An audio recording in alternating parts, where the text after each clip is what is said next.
هذه يعني الجمعية تعرفوا جات بمناسبة تقييم العمل السنوي، والعمل السنوي أساسا كان هذه مركز على عدة أشياء.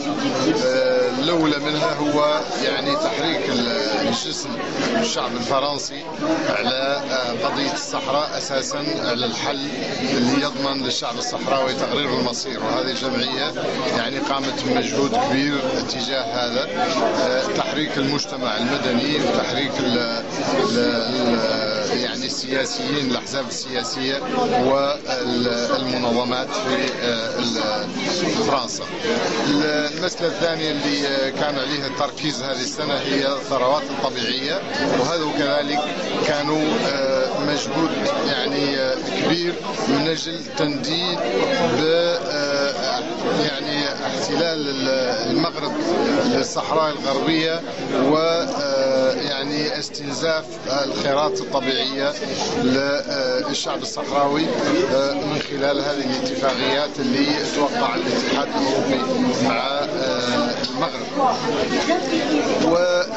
والميدان الثالث اللي اشتغلت عليه هذه الجمعية هو حول حقوق الإنسان والتنديد بالانتهاكات الجسيمة لحقوق الإنسان، ويعني عمل من أجل الحصول على يعني أنه الأسرى الصحراويين اللي الآن تحت الاحتلال يعني يجبروا